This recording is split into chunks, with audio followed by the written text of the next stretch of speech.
напэўна, варта сказаць пра такую таксама пазітыўную постаць у Святым Пісанні. Ёсць іх шмат, але хацеў бы звярнуць увагу на святога Юзафа.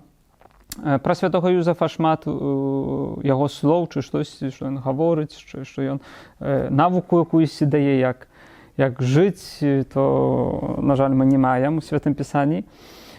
Але словы самыя часамі не патрэбны, таксама, напрыклад, Маці Божай. Не?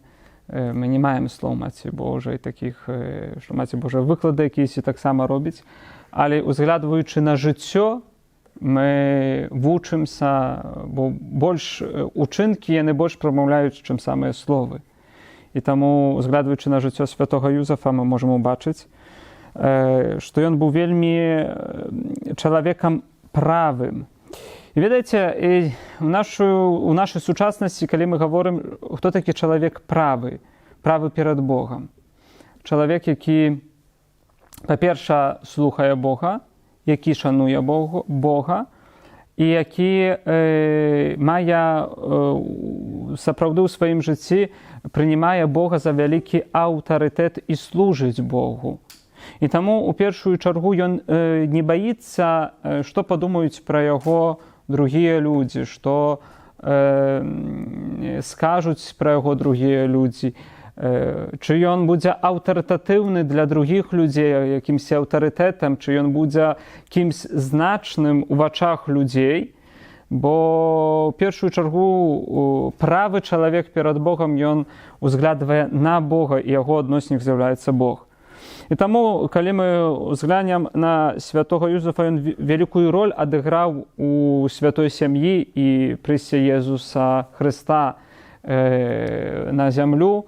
Ён прынимае Маці Божую тады, калі, з адной стараны, гаворыць правіла, так, што Маці Божая, якая цяжарная, не ад яго, то ён павінен яе аддаліць, альбо сказаць, укараць і так далей, то ён тут атрымлівае асаблівым чынам і распазнае гэту інтэрвенцыю Бога, бо калі яму прыходзіць пасланнік Божы ў сне, то ёсць две паставы.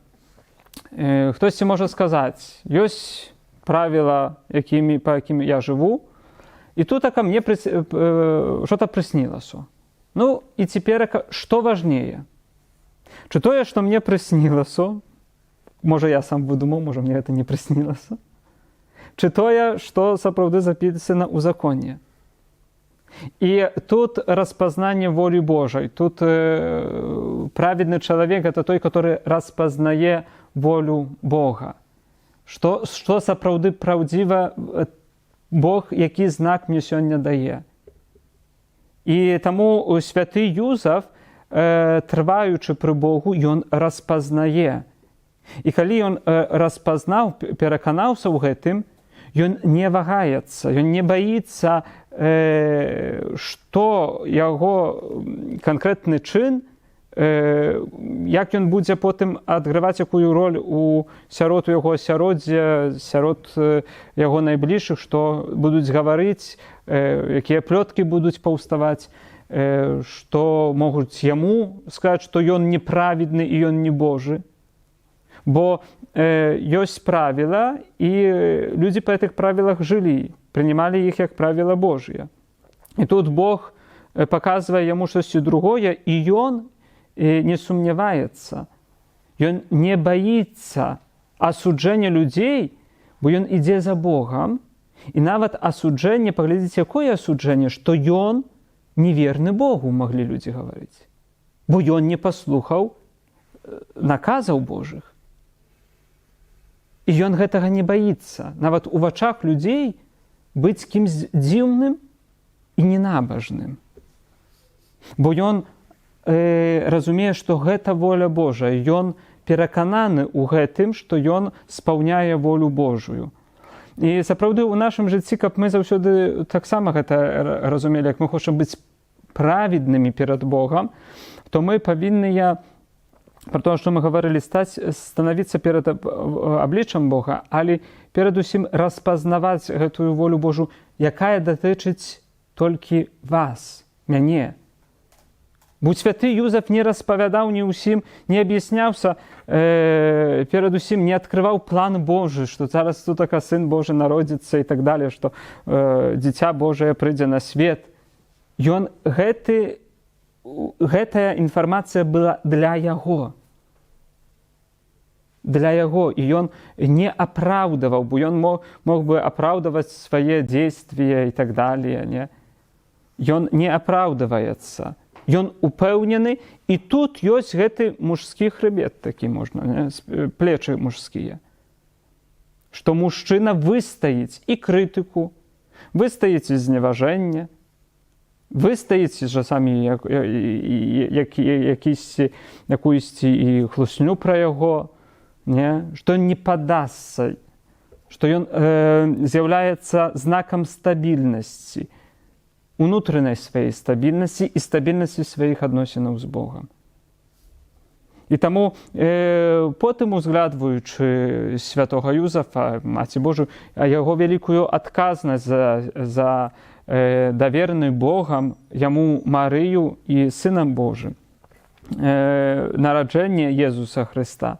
Напэўна, ён таксама мог быць, напэўна, і перажываў, што няма месца ў Гасподзе, няма месца, дзе пераначаваць, дзе годна, каб нарадзіўся Сын Божы у стайні. Але гэтым усім у Святым Пісанні не пішацца, што прыйшлі то пастушкі, прыйшлі мудрецы. Яны видзелі, што святы Юзеф сядзеў у кутку і плакаў, не? Яны не апісваецца гэтага, што святы Юзеф там дэнерваваўся, ці штосьці ён там, тут гэтых пушчу, гэтых не впушчу, не? Святы Юзеф побач, але не ў цэнтры. Хоць ён з'яўляецца галавой сям'і. Ён з'яўляецца тым ахоўнікам, і таму да святога Юзефа знову прыходзіць анёл і гаворыць: бяры дзіця і ўцякай. Ён з'яўляецца адказны за сям'ю. Ён ахоўнік. Пад яго апекай Маці Божая і Пан Езус. І каб кожны таксама мужчына разумеў вялікую адказнасць. Ён з'яўляецца апекуном, кожны мужчына з'яўляецца апекуном сваёй сям'і. Мужчына. Ён не мусіць быць у цэнтры, бо жанчына можа рыхтаваць усю атмасферу прыгажосці, атмасферу уютай, чи так далее у хаце. Але ён гарант беспячэнства і стабільнасці, які стаіць і аберагае сваю сям'ю. І таму ад святога Юзефа шмат мы можам чаму навучыцца, і ён з'яўляецца апекуном сямей, і да яго асаблівым чынам мужчыны павінны маліцца і шукаць у святым Юзефе падтрымку і інспірацыі, як сёння ў сучаснасці быць Божым чалавекам і спаўняць волю, рэалізаваць сваё пакліканне як мужчына, як бацька у сучаснасці. Але пра святого Юзефа мы маглі бы шмат гаварыць, і ён з'яўляецца сапраўды вялікім апекуном, і яго жыццё з'яўляецца вялікім прыкладам. Хвала Христу! Рад, что вам понравилось это видео. Община «Мужчины Святого Иосифа» хочет и дальше развивать свои интернет-проекты. Сайт, YouTube-канал, Instagram, TikTok. И вы можете в этом помочь. Будем благодарны за лайк под видео, репост своим друзьям. Будем признательны за пожертвования. Как сделать пожертвование, узнаете по ссылке в описании под видео.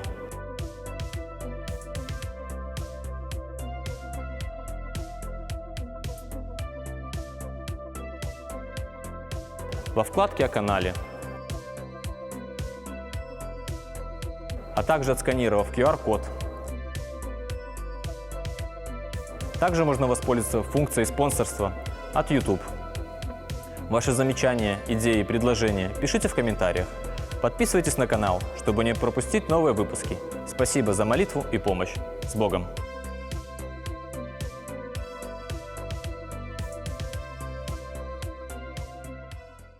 Але хацеў бы яшчэ вярнуцца таксама да другога яшчэ прыклада, якое ёсць у Святым Пісанні. Гэта да Давіда, для цара Давіда. Бо святы Юзеф захаваў вернасць Богу і споўніў сваё пакліканне, і гэта велічна. Але таксама ёсць прыклады у Святом Пісанні, напрыклад, цар Давід, который таксама на пачатку свайго шляху ён верна спаўняе гэтую волю Божую.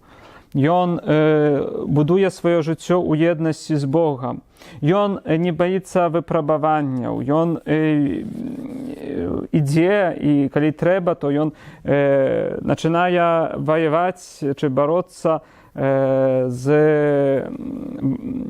воінам Галіята, так? Ён не баіцца, што яго тут на гэтым полі Галіата ты заб'е і так далей. Ён ведае, што гэта прызыў Бога, што праз гэты чын будзе прамаўляць Бог. Не? І таму ён паказвае сваю вернасць. Ён захаваў гэту вернасць да канца, пакуль яшчэ не стаў царом. Вернасць, калі ён барацьба з Саулем. Ён не тронуў Сауля, хоць мог яго забіць, але ведаў, што гэта кароль, які намашчаны Богам самім. І яго не можна тронуць, бо гэта справа Божая. Это не справа паміж імі, гэта не барацьба паміж імі і так далее. Так? І тут вельмі важна, вось эта праведнасць, таксама з самага пачатку ў жыцці Давіда была гэта вялікая праведнасць, што ёсць зразуменне намашчэння Божага. І не можна яго дакрануцца. І з-за этого, калі мы гаворым, напрыклад, пра вернасць у супружестве, то видим, што як мужчына з жанчынай бярэ, венчаецца, ёсць шлюб і жывуць, і верым, што людзі распазнаюць гэтую дарогу і распазнаюць тое пакліканне і той план Божы, бо сапраўды, калі мы ўзглянем, што хлопец видзіць там 1000 жанчын у сваім жыцці, ці болей там 1000 на працягу моладасці дзяўчын, не? Але позірк затрымлівае на адной. Таксама і жанчына, яна бачыць шмат і сустракае і ў школе, і потым на універсітэце шмат хлопцаў, але гэты позірк затрымліваецца на адным. І мы называем гэты провід Божы, што як людзі распазналі, што яны павінны стварыць і любяць адзін аднаго, ствараюць сям'ю, то спаўняюць гэтую волю Божую, не? І таму, так як Давід разумеў, што Сауль есть намашчаны, выбраны Богам, і Сауль ёсць той, каго Бог выбраў, паставіў на гэтае месца. Таксама павінен разумець кожны мужчына, нават і жанчына, што як ёсць супружества, як гэта воля распознаная, то я не вправе разрушаць гэтага. Я павінен гэта шанаваць і будаваць. І таму я не магу ўваходзіць і разрушаць чужую сям'ю, браць чужую жонку, чи звяртаць сваю увагу большую, чи вялікую эмпатыю, чи праяўленне якойсь сваёй такой эмпатыі, сімпатыі да гэтага чалавека. Бо гэта сімпатыя, гэтая любоў, гэтая дабрыня павінна быць накіравана на маю жонку. Я не магу забіраць гэтую дабрыню, гэты час, увагу і даваць другім чужым жонкам. Яны маюць сваю сям'ю, як паблагаслаўлены, і як мы прымем, што яны распазналі гэтую волю Божую, і яны сатвараюць хрысціянскую сям'ю, што яны выбралі адзін аднаго і ідуць за сваім сэрцам, што створаныя, гавораць, што созданыя адзін ад другога былі Богам, так? То я не магу забіраць чужога. Бо як яны спаўняюць волю Божую, то я ім перашкаджаю гэтую волю Божую спаўняць. І праведнасць гэта ў тым ушанаванне. Бог паблагаславіў, яны распазналі, прынялі, і Бог паблагаславіў, і печаць паставіў. І цяпер я не магу разрываць Божую печаць. І гэта Давід разумеў.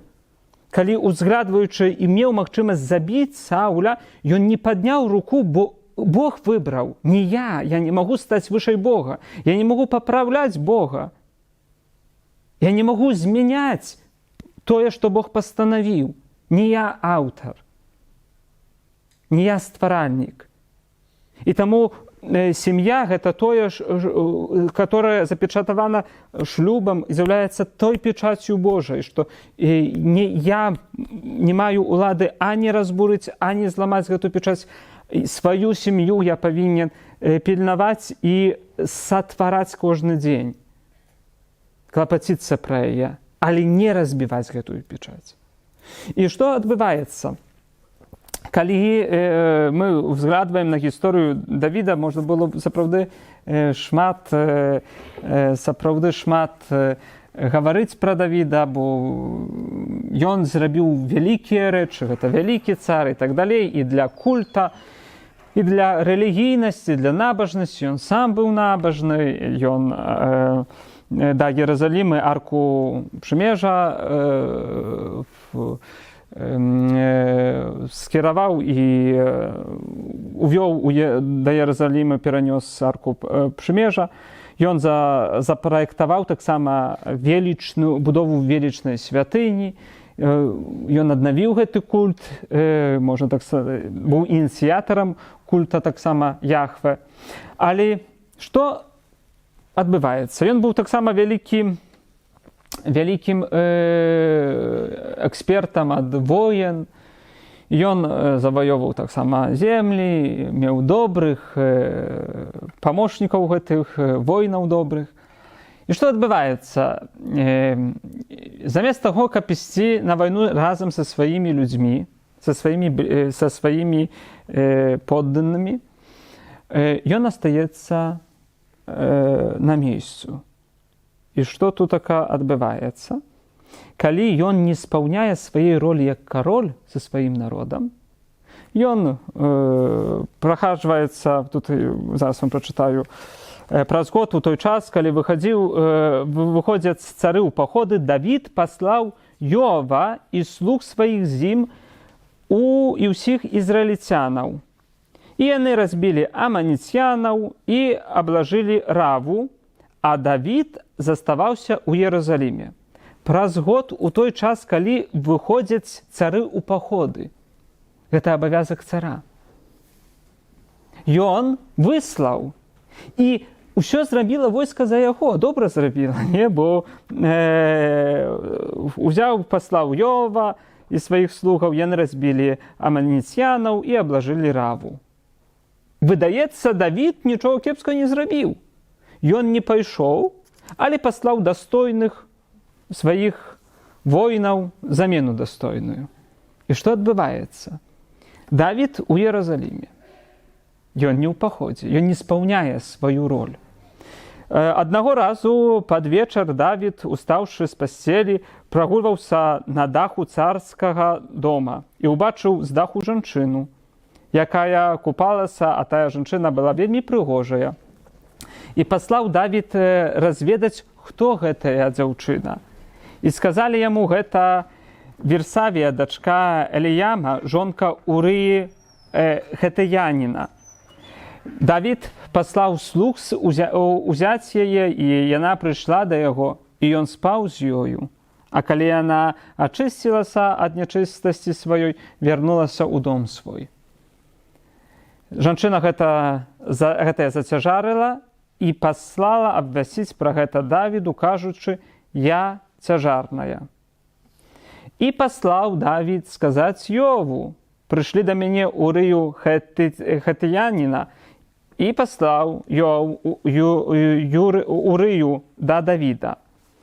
І прыйшоў да яго Урыя, распытаў яго Давід пра становішча Йова і пра становішча народу і пра ход вайны, і так далей, зараз раскажу, каб доўга не чытаць. Суть у чым? што Давід не спаўняў свайго, у гэты момант не спаўніў свайго абавязку як кароль, і тады ён уваходзіць у пакусу.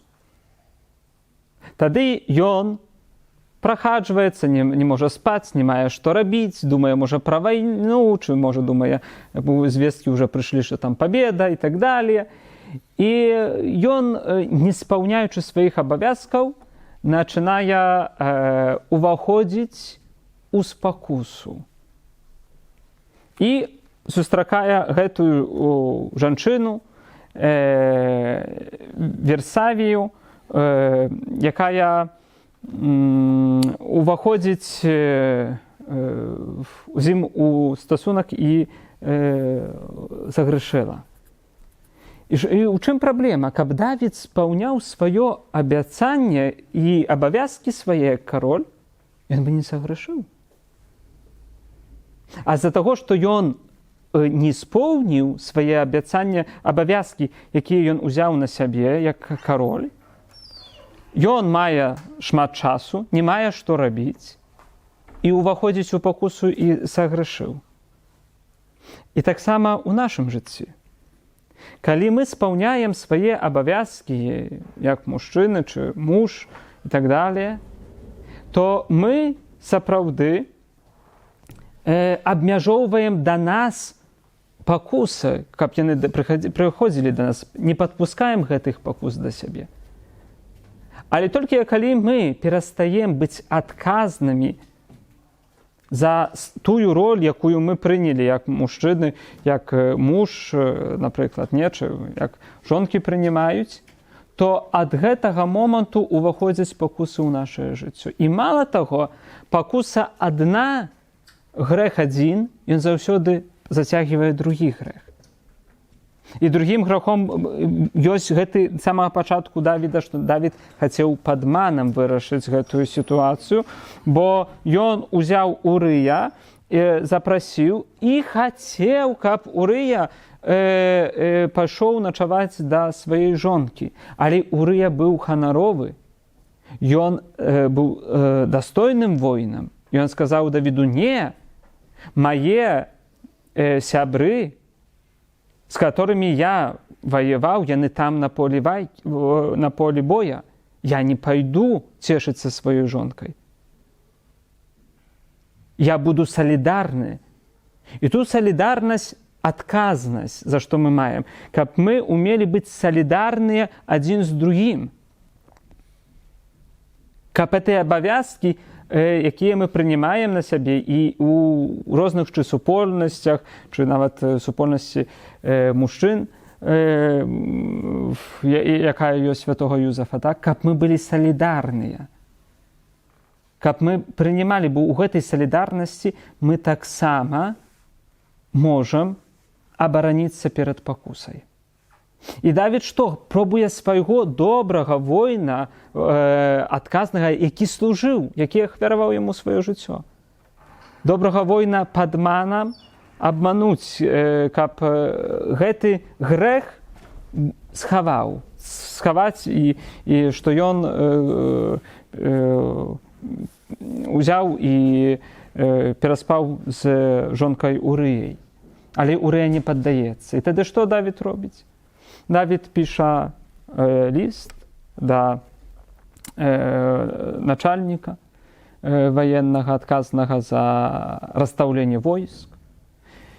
І Давід просіць, каб Урыю паставілі там, дзе больш будзе велічны будзе нанесены удар, каб Урыя пагіб на полі боя.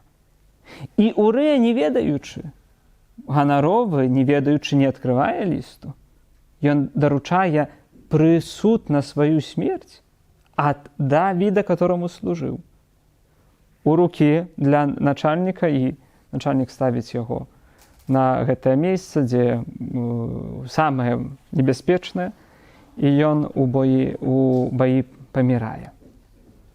І тады ўжо Давід афіцыйна думае: все, праблемы няма, Урыі няма, Версавія вольная, мужа не мае, Ён бярэ Версавію сабе за жонку. І выдаецца ўсё, рашылася, все праблемы рашыліся. Усе праблемы рашыліся. Аднак у гэтыя праблемы ўваходзіць, у гэтыя рашэнні людскія Давіда уваходзіць Бог. І Бог кажа яму, ну не будзе там майго благаслаўлення для гэтага дзіцяці, не? Не будзеш шчаслівы, бо ты сагрэшыў. І нягледзячы на тое, што ты хацеў скаваць гэты грэх, ён все равно выйшаў на паверхнасць. І адказнасць панясеш. І да Бог ужо дае для Давіда выбар гэтай адказнасці. Глядзіце, чалавек слова, чалавек дастойны перад Богам, Божы чалавек, якім з'яўляўся Давід, перад сустрэчай з Версавіяй, ён тут акаламае слово, ён падманвае, ён уваходзіць у невернасць. Як грэх можа з Божага чалавека змяніць у чалавека невернага? І як адзін грэх падталкивае гэтага чалавека да другога? Што это цэлая цепочка. Пра тое, што мы сёння на пропаведзі гаварылі, не? Што сёння ты маеш от такія адносіны, ты тут.